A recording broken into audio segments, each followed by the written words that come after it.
Ya, jadi ada Pak di Indonesia ya ijab kabul seorang Muslim ya menikah dengan kambing. Nama kambing ini adalah Rahayu binti Bejo dan dihadiri oleh anggota MUI. Nah, kenapa bisa Gimana itu? seperti itu? Baik, baik. Siapa yang berhak menghakimi dunia ini Pak di hari kiamat?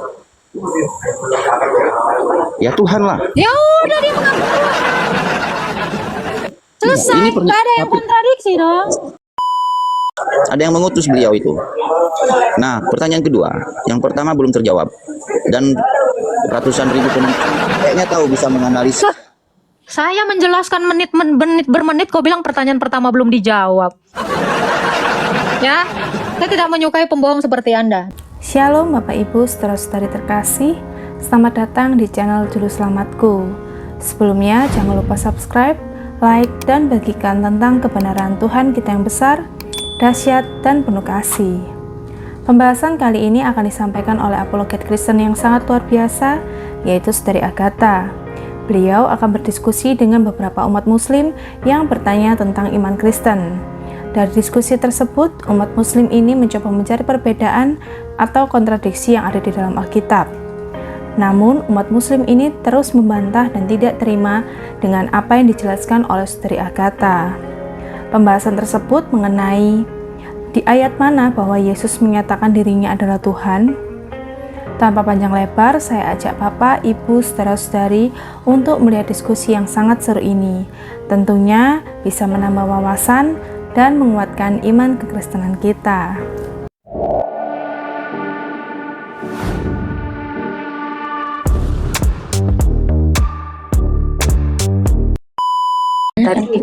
Tadi diizinkan bertanya, dia malah keluar. Oh, ini dia. Halo. Halo. Ya, silakan Pak. Saya mau ditanya. Saya ada sedikit mau tanya. Boleh Pak.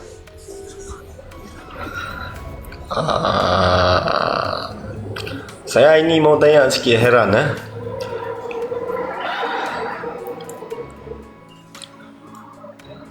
Di apa nih? Gimana? Di agama Kristian kenapa lelaki dengan lelaki boleh menikah? Nggak ada itu Pak. Tapi ada banyak itu laki sama laki-laki menikah ada? Nggak ada. Itu bukan orang Kristen itu Pak. Bukan Kristen. Bukan. Tapi ijab kabul itu di gereja? Ijab kabul itu mah orang Islam. Ya. Ijab kabul itu mah Anda Pak.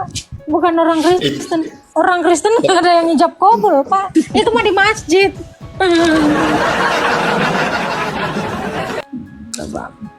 Itu kawin di gereja? Nggak ada kawin di gereja. Ada banyak video saya lihat. Video bukan iman saya. Saya tidak beriman Ya. kepada video Anda. Jadi kalau mbaknya pergi ke gereja itu ngapain? Nggak ada. Saya nggak pernah nemu kayak gitu. Kok nggak pernah pergi gereja? Nggak pernah nemu yang seperti Anda fitnahkan tadi. Fitnah? Iya. Saya rasa bukan fitnah ya. Nah, nanti saya posting ya, namanya Itwil. Nah, itu ada, itu Muslim ya. Bahkan ada Ragil. Kemarin baru naik haji Ragil. Baru naik haji udah ini nikah sama gitu, cocok gitu. Jadi nggak ada Pak. Di gereja itu nggak ada nikah-nikah yang seperti itu. Kalau ijab kabul ada ya Kak Nopi ya. Kemarin udah lihat sih. Udah pernah lihat nggak Pak? Ya, ijab kabul dengan kambing itu ada Pak. Namanya Rahayu binti Bejo. Bisa bukakan nggak Kak Nopi? Nah, ini nih yang paling mutakhir karena memang ada dalilnya ya. Tirmizi 1375. Ya, coba nanti dibaca hadisnya ya. Ya, jadi ada Pak di Indonesia ya ijab kabul seorang Muslim ya menikah dengan kambing. Nama kambing ini adalah Rahayu binti Bejo dan dihadiri oleh anggota MUI. Nah, kenapa Gimana bisa itu? seperti itu? Ya. Nah, itu Bapak tanyakan aja sendiri. Ada, Pak. Bapak cari aja ya. Pernikahan dengan kambing. Rahayu binti Bejo. Ada tuh, Pak, viral tuh. Ya. Ada. Betul. Itu kalau itu ijab kabul memang ada ininya ya, ada penghulunya ya. Sah. Gitu, Pak. Belum pernah lihat, Pak. Coba buka dulu hadis Tirmizi 1375. Ada.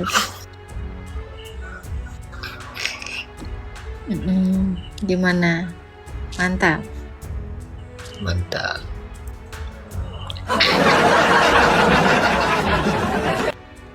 Iya, gitu, Pak. Ada lagi yang mau ditanyakan, Pak Simple? Oke, sudah cukup. Oke, Tuhan memberkati. Oke, Bren, ada yang mau ditanya, Bren? Silakan. Mau nanya lagi. Bang udah pernah nanya? Ya, kan pernah nanya, cuma kamu kick kan nggak sempat habis nanya. Emang nanya apa, Bren? Ya, mau nanya aja kan. Kalau kakak lagi, Mbak Agatha kan Kristen Ortodoks. Itu pangkatnya kayak yang di gereja itu Romo atau pastor ya? Romo atau pendeta. Misalnya di Ortodoks itu penyebutannya itu Romo atau pendeta.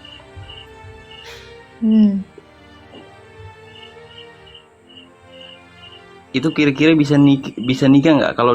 Kalau agama sepaham saya kan, kalau agama Katolik itu kan nggak bisa, kalau Protestan bisa, kalau Ortodoks itu bisa nikah kah itu? Ada lagi yang mau ditanya? Ya ada lagi. Silakan. Terus satu lagi. Kan menurut kakak Tuhan itu satu atau dua? Ada lagi yang mau ditanya? Iya, maunya kan Tuhan itu kan satu. Kok agamanya banyak ya? Ada lagi yang mau ditanya, Bang?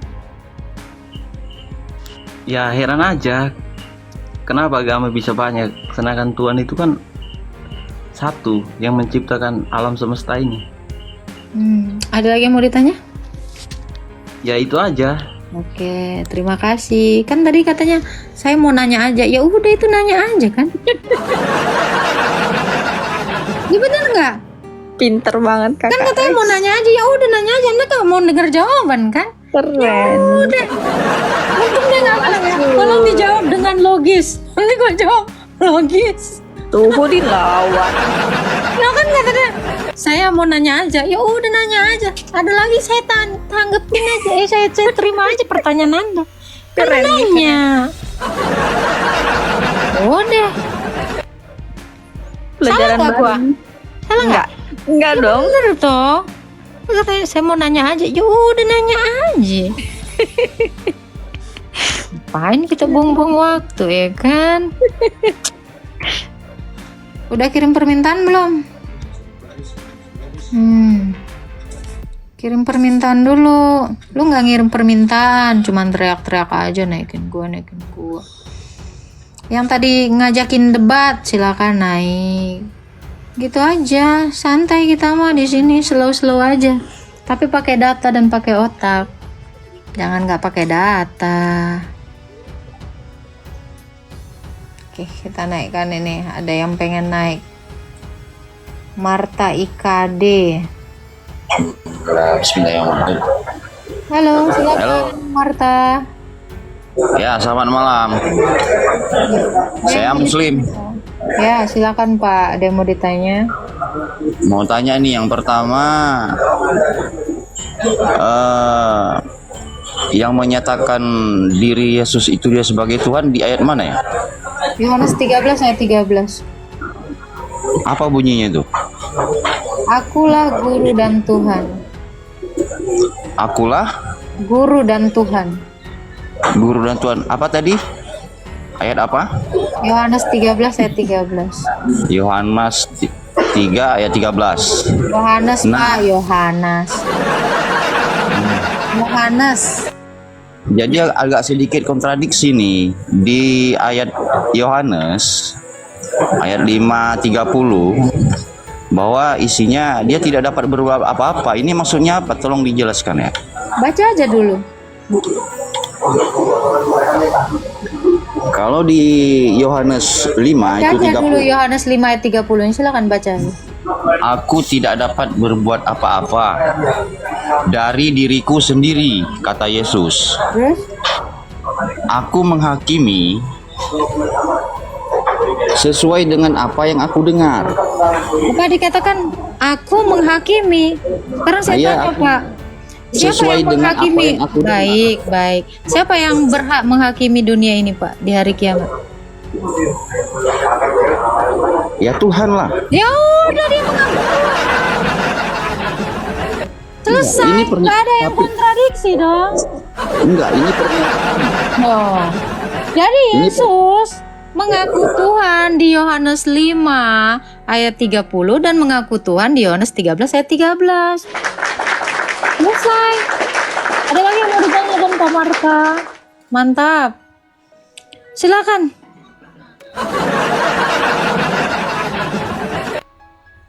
Silakan. Ada lagi yang mau ditanya? Mantap ya. Dibuka mute-nya Pak. Silakan dibuka mute-nya Pak Marta. Keren kali nunjukkan ayat, makin memvalidasi Yesus itu Tuhan ya. Nah, saya ulangi ya. Kata Yesus di ayat 5:30 itu, saya tidak dapat berbuat apa-apa dari diriku sendiri. Aku menghakimi sesuatu dengan apa yang aku dengar. Dari mana dia dengar itu? Dengar dari siapa dia? Coba dibaca yang benar. Dan penghakimanku adil. Dah, sebab aku tidak menuruti kehendakku sendiri, melainkan kehendak Dia yang mengutus aku. Kok dia diutus? Ya, Bisa dijelaskan, Mbak? bisa dong. Silakan. Apa yang mau dijelasin?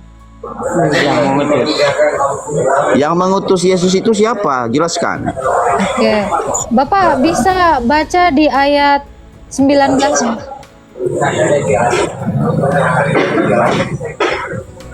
Oh, dibaca bisa lah. baca. Iya, Dibaca Yohanes aja. 5. Oke, Bapak. Enggak, saya nanya siapa yang mengutus dia gitu. Bapak itu siapa? Nah itu makanya baca Yohanes 5 ayat 19 dan 20.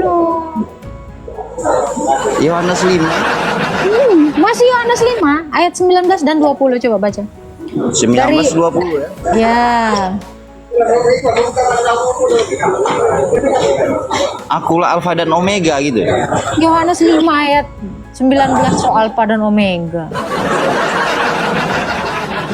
Baca dulu Yohanes 5 ayat 19 20. Sebentar ya.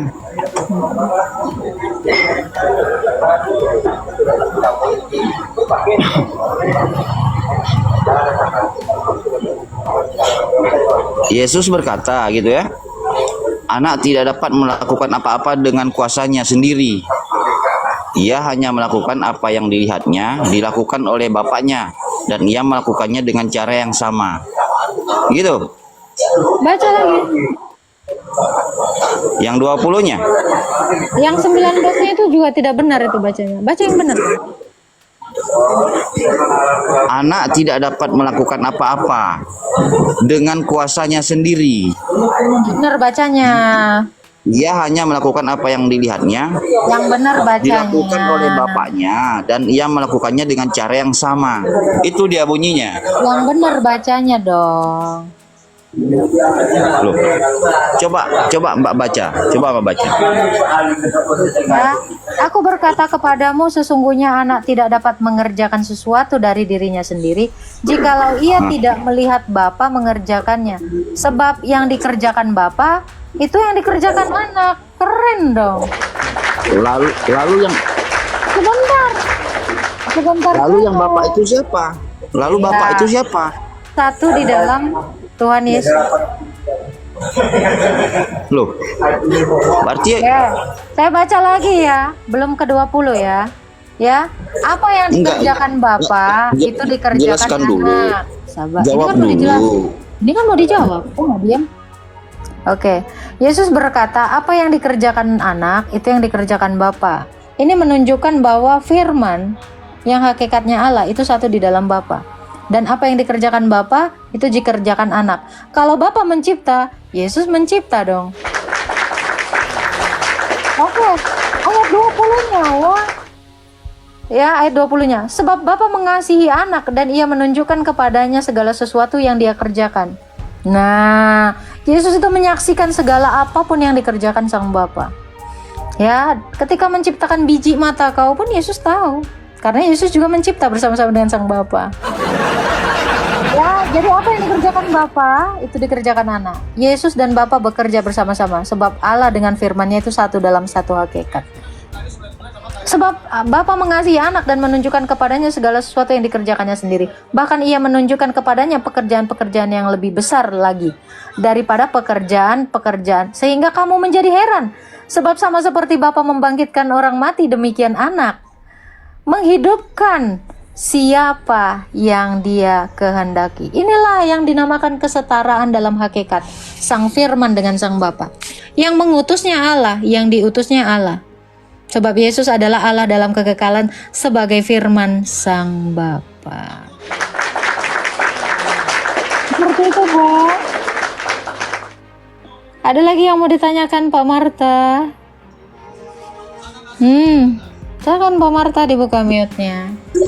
Jadi tadi di Yohanes 5:30 dia diutus. Artinya gini, bagaimana kalau kemudian dikatakan satu tetapi ada yang mengutusnya gitu. Satu kan bukan artinya sama kan? Satu ya tetap satu, nggak mungkin dua. Oke. Suaramu sama nggak dengan badan? Siapa yang Oke. siapa Suaramu bilang sama satu, nggak dengan dua? badanmu? Sekarang saya tanya kamu satu atau dua? Saya satu, Oke, suaramu sama nggak sama badanmu? enggak sama. Ya iya, karena suaramu satu di dalam badanmu. Iya, beda kan? Berbeda namun satu. Itu seperti itu analoginya. Jadi satu bukan artinya sama. Jadi kalau saya ibaratkan, tubuh saya mengutus suara saya. Yang suara saya adalah satu di dalam tubuh saya. Tanpa meninggalkan tubuh saya, suara saya bisa saya utus keluar sampai kau dengar dan didengar 1.900 orang di sini. Tanpa memisahkan suara saya dengan tubuh saya. Inilah yang disebut satu hakikat manusia. Berbeda namun satu. Aku dan Bapa satu. Karena firman itu satu di dalam sang Bapa. Apa yang dikerjakan Bapa itu yang dikerjakan anak. Apa yang dibangkitkan Bapa itu yang dibangkitkan anak. Sama seperti penghakiman yang di dalam Yohanes 5 ayat 30. Jadi Yesus itu menghakimi bukan dari dirinya sendiri, melainkan dari Bapa yang mengutusnya. Kenapa? Karena Bapa yang mengutusnya satu di dalam Yesus. Apa yang dikerjakan Bapa itu yang dikerjakan anak. Itu maksud Tuhan Yesus. Sekalipun dia mengatakan, aku melakukannya dari Bapa, Bapa juga melakukan berdasarkan anak. Inilah yang dinamakan satu. Sama ketika saya kasih analogi ya Marta ya. Semoga kamu paham. Ketika saya mau minum seperti ini, yang minum memang tubuh saya, roh saya juga ikut. Itu. Jadi apa yang dilakukan tubuh saya itu dilakukan roh saya dan dilakukan oleh pikiran saya. Ini yang namanya satu hakikat. Tidak mungkin badan saya aja yang melakukan, roh saya tidak.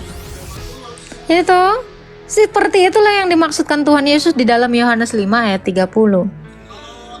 Jadi badanku ini tidak bisa melakukan apa-apa tanpa pikiranku dan rohku yang bekerja bersama-sama. Itu maksud Yesus. Aku tidak bisa berbuat apa-apa dari diriku sendiri. Aku tidak bisa minum kalau aku tidak punya roh. Aku tidak bisa minum kalau aku tidak punya pikiran untuk minum. Seperti itu. Lasking, mahkotamu sedang dilasking. Ya, gitu Pak Marta. Jadi yang bilang nggak nyambung ya, Anda mungkin nggak pernah pakai otak gitu ya kan. Minimal sekali-sekali otaknya dipakai. Makanya kamu coba suruh mayat minum. Mayat itu tidak bisa berbuat apa-apa. Termasuk mayat itu tidak bisa minum tanpa roh. Pernah lihat mayat minum? Gak bisa. Jadi mayat tidak bisa berbuat apa-apa tanpa roh. Demikian anak tidak bisa berbuat apa-apa tanpa bapak. Bapak juga demikian. Itu penjelasan. Baik. Pertanyaan kedua, satu Tapi lagi ya. ini nangkep ya. Nangkep Satu lah. lagi ya. Nangkep. Belum siap, tidak nangkap, tidak puas seperti Gak itu apa-apa, jawabannya. gak apa-apa. Karena Karena dia saya bukan diutus. pemuas Anda. Karena Yesus itu diutus. Ada yang mengutus beliau itu. Nah, pertanyaan kedua, yang pertama belum terjawab. Dan ratusan ribu penonton kayaknya tahu bisa menganalisis. Saya menjelaskan menit bermenit, kau bilang pertanyaan pertama belum dijawab. Ya, saya tidak menyukai pembohong seperti Anda. 2.000 orang di sini mendengar jawaban saya. Memang Anda diajarkan untuk berbohong. Enak sekali Anda bilang saya nggak menjawab. Saya kasih analogi lagi. Ya, saya paling nggak suka ketika orang mulai tidak jujur di sini. Saya bilang, kamu nangkap nggak jawaban saya? Ya, lanjut. Terus kau bilang nggak dijawab. Ya, saya pakai analogi supaya kamu yang lulusan PAUD, pesantren atau apapun ya, sedang membuka logika kalian ya. Makanya saya kasih analogi gitu. Masa nggak nyampe juga mayat nggak bisa berbuat apa-apa tanpa roh? Demikian firman, tidak bisa berbuat tanpa Sang Bapa dan Roh Kudus. Ya, jangan menjadi pembohong di sini ya. Kalau kalian terbiasa untuk menjadi pembohong, kalian itu hanya merugikan diri kalian sendiri. Kenapa? Dengan begitu, otak kalian itu selamanya akan buntu untuk menerima logika. Anda sudah dikasih otak tetapi tidak pernah mikir. Anda rugi, saya mah nggak rugi karena saya encer otaknya, cerdas, nggak kayak Anda, dungu. Ya, gitu. Ngomong sendiri, katanya tadi nggak dijawab. Sekarang lu bilang gua ngomong sendiri. Yang mana yang benar? Kalian ini gimana sih? Ya, kalian pernah mikir nggak? Nggak pernah mikir ya? Iya, wajar lah. Ngafal aja suruhnya. Gitu ya. Sudah saya bilang jangan pernah sekali-sekali berbohong di hadapan saya. Saya tidak suka. Saya pasti menjawab. Ya, kalau kalian merasa saya tidak menjawab, tidak masalah, tidak ada ruginya. Yang pasti kalian sedang membohongi diri Anda. Ya, membohongi orang itu santai, gampang. Tetapi membohongi diri sendiri itu paling menyedihkan dalam hidupmu. Tidak mengerti tapi pura-pura nggak mengerti. Ya, manusia-manusia yang menyedihkan yang akan meraung-raung di neraka itu adalah orang-orang yang suka membohongi dirinya sendiri. Gitu ya. Ya, begitulah penjelasan dari Saudari Agatha. Bagaimana menurut pendapat Bapak, Ibu, saudara-saudari sekalian setelah melihat video tersebut? Tentu kita semua pasti merasa terberkati dan juga menambah wawasan tentang juru selamat kita, yaitu Tuhan Yesus Kristus. Mari kita sama-sama belajar terus tentang kebenaran dan kebesaran Tuhan Yesus melalui video-video selanjutnya. Shalom dan Tuhan Yesus memberkati.